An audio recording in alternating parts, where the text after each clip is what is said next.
It might be silly, but I find a wrap skirt is about caress, and it can be simply straight, flared or even plisséed. I was interested in making it quite fitted in the back still, but adding pleats in the front and huge pockets, of course. If you're new here, this is a series. I'm on a mission of creating a whole wardrobe from scratch. As usual, there are free drafting instructions if you'd like to make this skirt for your own measurements and your own preferences. I think this is such a flattering, timeless and versatile silhouette that can be easily transformed depending on the fabric and the styling you choose. I'm also going to talk about length and proportions in a bit. When I look at this silhouette though, it instantly reminds me of Hobble skirts and peg skirts that were so popular at the beginning of the 20th century. Now, the invention of the Hobble skirt is attributed to Paul Poiret. Chronologically speaking, he is one of the most important couturiers after Charles Frederick Worth. Worth essentially kick-started that whole haute couture operation. Poiret worked for him and followed in his footsteps, and in fashion circles he's mostly known for liberating women from the evil of the corsets. I find it quite interesting though that to the general public this liberator's position was given to our favorite girl boss, Coco Chanel,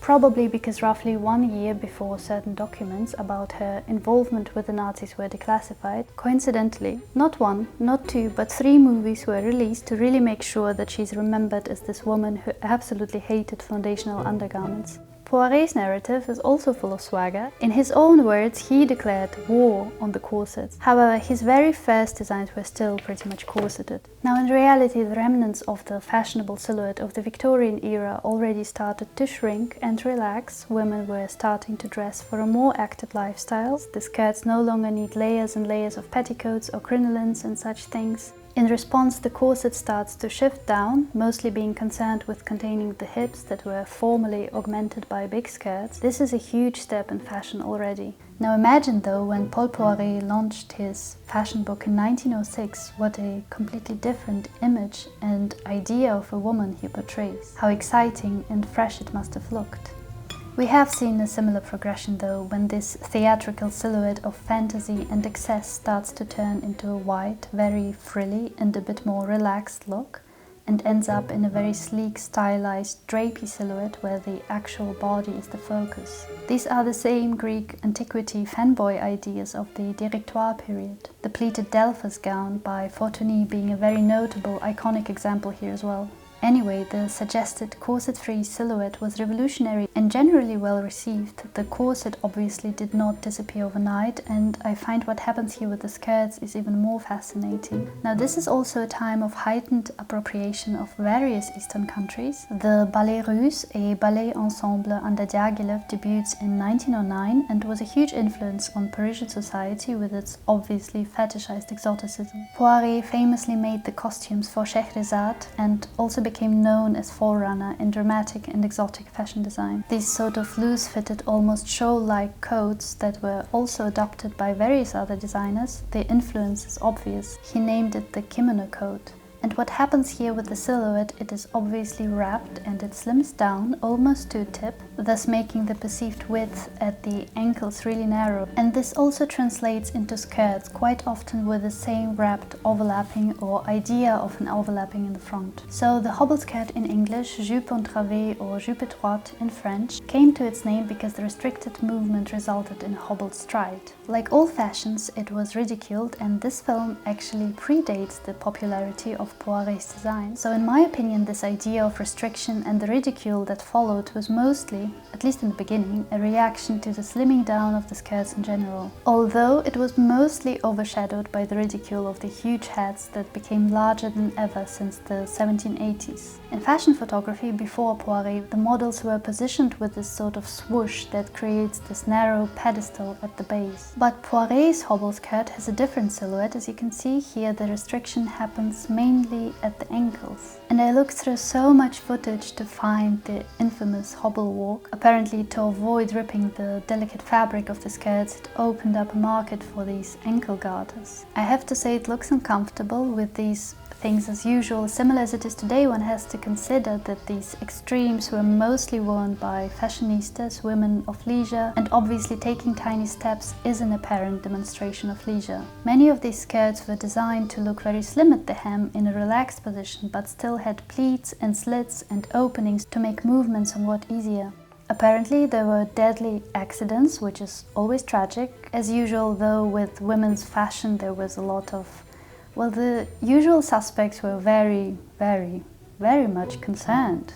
Dr. Mary Walker, a very interesting figure by the way, she pointed out that the Hobble skirt in all its restrictions was a step forward. And I agree, although it was a restrictive and apparently dangerous garment, at least women's legs were part of the conversation at all. And they did open up the question of mobility and the question of integrating trousers in women's wardrobes. Poiret himself invented the harem skirt, obviously in the same quality of exoticism. And although widely ridiculed, some women already implemented a form of trousers within this silhouette. Their sensibilities have changed. As usual, I think Anne Hollander puts it best. The famous comfort in all of this was not fundamentally a matter of practical convenience for women. The point was not to be able to do more physically taxing things. Women had done those in all sorts of clothing for centuries, without much honor. It instead concerned a new style of female corporeal pleasure. By 1920s, women's clothes not only showed women's structure, they also began to suggest how the female body actually felt to its owner and how it might feel to the touch instead of the occulted and untouchable body. A hemline that cuts directly across the legs creates a visible caress of fabric just at that point. The observer can watch the wearer feeling it. What's left to say of Poiret is that his work is full of whimsy and, I guess, joy. The same kind of joy I see in Schiaparelli's work. He was her mentor and an important figure in her career. And then World War I happened, his career foundered, and Chanel's reign began. For my skirt, I'm going to use the same Poiret silk I used for the circle skirt. Because it has these checks, they will be essential for construction. There are more details in the PDF, but I'd also like to quickly show you, and you can apply this technique wherever you'd need these kind of pleats. This is my front panel. As you can see, I already have my seam allowances on the paper. It is good practice to cut your pattern pieces on the grain line. However, I'm very interested in these black lines that are rather distinct and they are on the cross grain. I wouldn't do that with trousers, but here I'm sure it'll be fine. So yeah, I will position my pieces on the cross grain. And to find the position for my pleats, I sort of look for what the best alignment would be. When I align the center front to a black line, I can find my pleats on these other black lines as well. I have quite enough space here for the major pleat that will be mirrored to the other side. And I need that space from the center front because this will be a deep pleat on this overlapping part that would harmoniously mirror where the overlapping happens on the other side of the center front. I will also add a pocket, and I'd like to align it next to this first smaller pleat that will be in both the underfolding and overlapping front pieces. These pleats are going to angle toward the side seam. The smaller pleat is slightly lower than the pocket opening to not interfere with that. The deeper pleat will end roughly at the curve of this overlapping here. Now I cut along the line I marked here, and I glued some transparent paper to the back of the pattern. And I want for this pleat to be 1 square wide so that the black lines can lie on each other. The end needs to be aligned back to the side seam. I glue it onto the paper in the newfound position, and I smooth out the new side seam already with the seam allowance. When I pinch my paper in the exact same way the pleat is supposed to lie on each other, I can find the new top line here by cutting along the edge in this folded or pinched position. I added 1 cm seam allowance all around, but on the side seam from the pocket down it's 1.5 cm. Now I can cut the underfolding out of my fabric. I place it so that the center front that I folded here on my pattern aligns with this black line. And I tried my best at adjusting these checks to be as even as possible, but you know, it's a rather slinky silk. I just make sure that the important lines align, so the center front and where the pleats are going to be, because we constructed the pattern with those in mind in the first place. And I also try to make sure that my hip line is aligned to the horizontal lines. This orange one is noticeable in particular, so I want for my pocket opening to be right above that on all the pieces. A rotary cutter is very helpful as usual. In general, with alignment, I recommend to not go too crazy because it's usually tricky when the fabric is slinky. But slinky means also moldable and forgivable to a degree. So worst case, you can also stretch or shrink that kind of fabric to align it to the other pieces. For the overlapping piece, I also cut and open this pleat. and it will be bigger, 2 squares big. So I glued it into position, and I also smoothed out the line here again. Fold the paper to cut and find this edge here. And the overlapping would also end exactly with the black line, so I can just fold this bit here away, just so that I can reuse this pattern if needed. And again, I made sure that the center front and pleats align and that the pocket opening is right above this orange line here as well. Because I have checks, I don't need to make markings here, but if you don't, you'd need to mark the pleat opening, center front and pocket opening. The back piece is cut on fold. I made sure to fold my fabric right along the black line, and again the alignment took some time, especially because there are darts involved and this can look very crooked very quickly. I made sure to place my pattern so that the hip line where my pocket opening is would be right above the orange line again.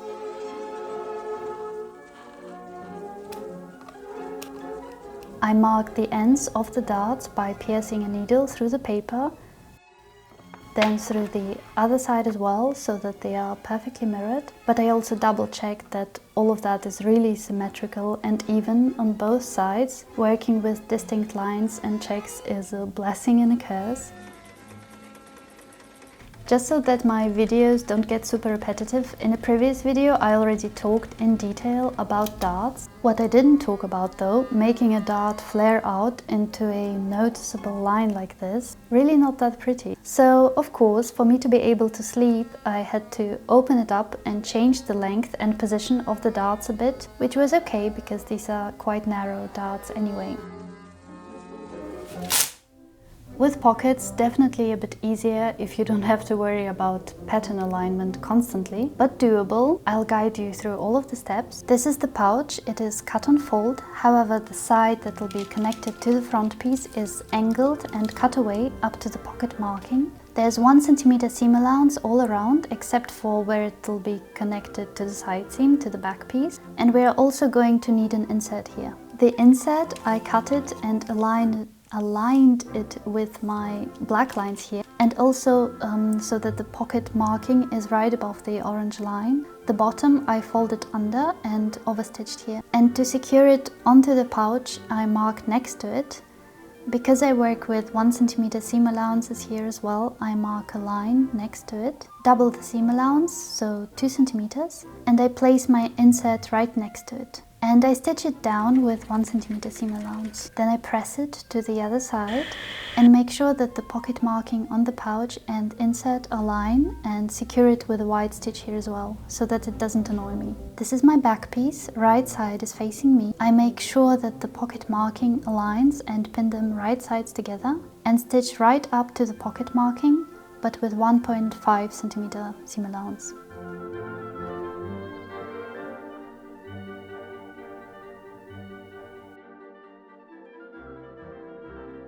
And I press the seam allowance toward the back piece. Now I will connect the other side of the pouch to the front piece, right sides together here again. And I stitch up to the pocket marking with 1 cm seam allowance. And now when I press it, the seam allowance needs to point toward the pouch. I press the seam open first and then fold it so that the front piece slightly curves onto the pouch here. You can also understitch the seam allowance at this point if you prefer.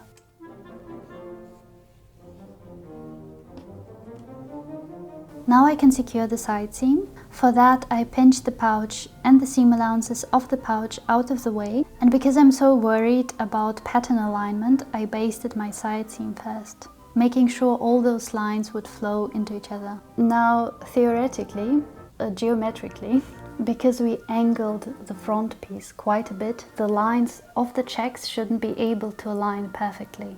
So when I cut, I cheated. I actually did shrink the fabric slightly in this area, just by moving it so it meets the points I need. Essentially this will make alignment prettier, but it will also create a bit of tension on the side seam. And this is not good practice, but like I said, slinky fabric and I wouldn't do that with a heavier, less moldable fabric. But this is also a great time to double check that your side seam didn't shrink or stretch, so I'm just checking that it's still the right length, and with the basting stitch I'm able to adjust slightly. Now I will stitch from the hem to exactly this point where I left off with 1.5 centimeter seam allowance. If this last bit gets tricky for your machine, or if it makes you feel a bit more secure, you can totally leave your threads long and close this last little bit here by hand. That's what I used to do quite often in the beginning. Because for it to look neat, this seam really needs to start directly where the others ended on both back and front piece. I will press this seam open now. The pouch itself is open still. I turn it inside out because it's going to be a French seam as usual. I pin it along the edge. Here where it meets the side seam, it already sort of curls inside a bit, so I pin it just like that. And I secure it with a bit less than 0.5 centimeter seam allowance along this edge.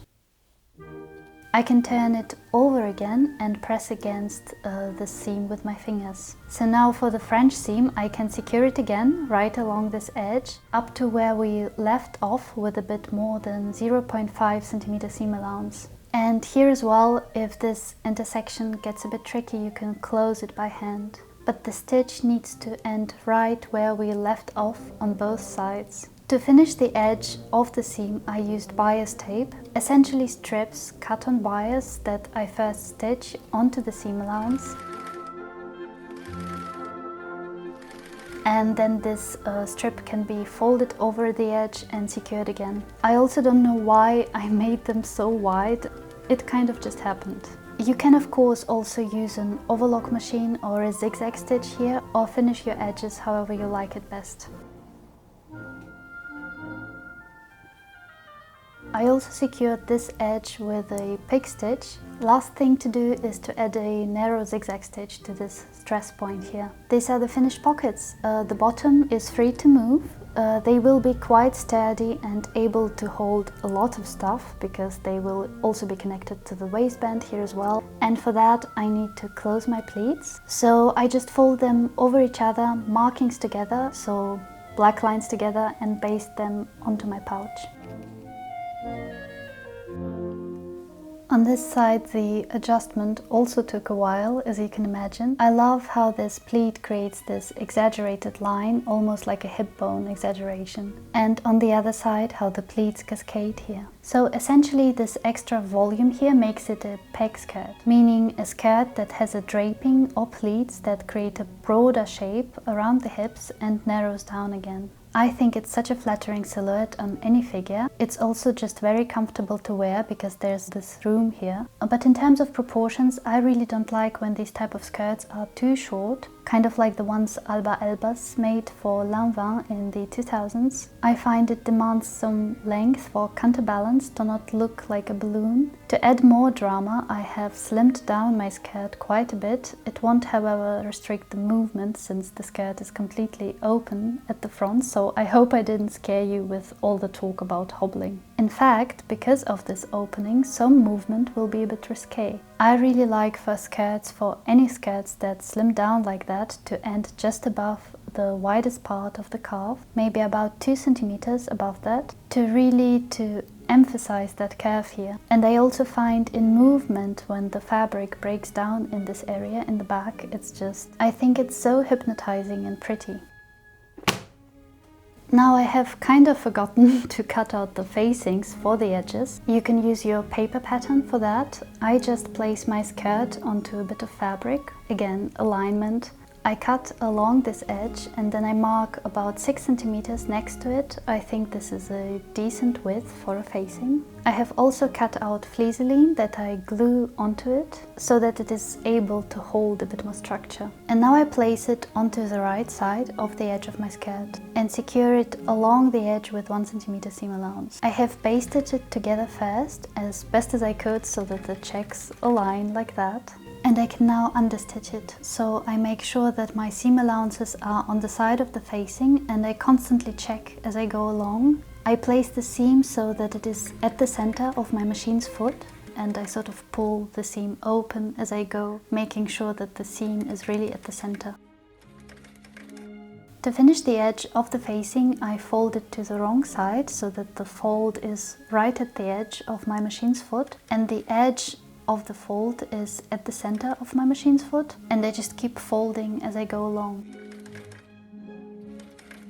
And this is what it looks like. Where it sort of curves, a few cuts into the seam allowance will make it fall a bit better. And I can now press it along the edge, and I of course did that on both the underfolding and overlapping as well. The waistband will be a bit longer than usual, and I actually secured two pieces that I mirrored at center back here just to save some fabric and because I think it looks prettier. I glued some Fleeseline on it. In a previous video I talked and showed in more detail how I work on my waistbands. Here I tried to align everything so that it is mirrored and just as best as I could. I basted everything beforehand and secured it with a loose stitch first so that I could move around in a few places where the lines were important to me. The edges, I closed those directly where the edges of the skirt would be, and then it took me a while to decide whether I should just add a hook here instead of the button or even something funky like that. But no, I want to close the skirt with a button here as usual because I think it's easier to move around should the waist measurement change. And I tucked some ribbons close to the side seams so that I'd be able to hang it up.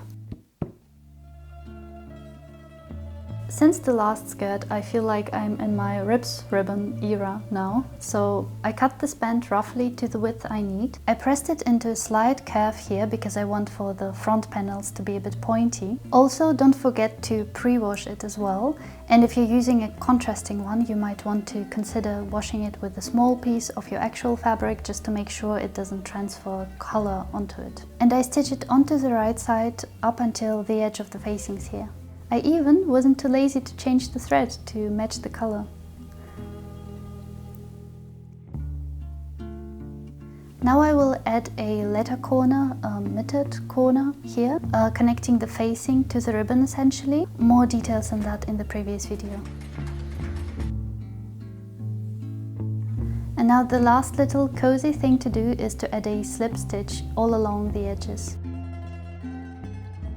This is the finished skirt. I hope this inspires you to try it out. This fabric makes it kind of conservative, I find, but like I said, some movement is a bit risque. So I like to wear slip dresses underneath or shorts. As for care, the circle skirt that is made out of the same fabric, I already washed it in the washing machine a few times and it's fine. So I suppose this one will be totally fine with that as well. Thank you so much for all the support. It is very much appreciated. I'm going to make a dressing gown, a halat, next. Bye!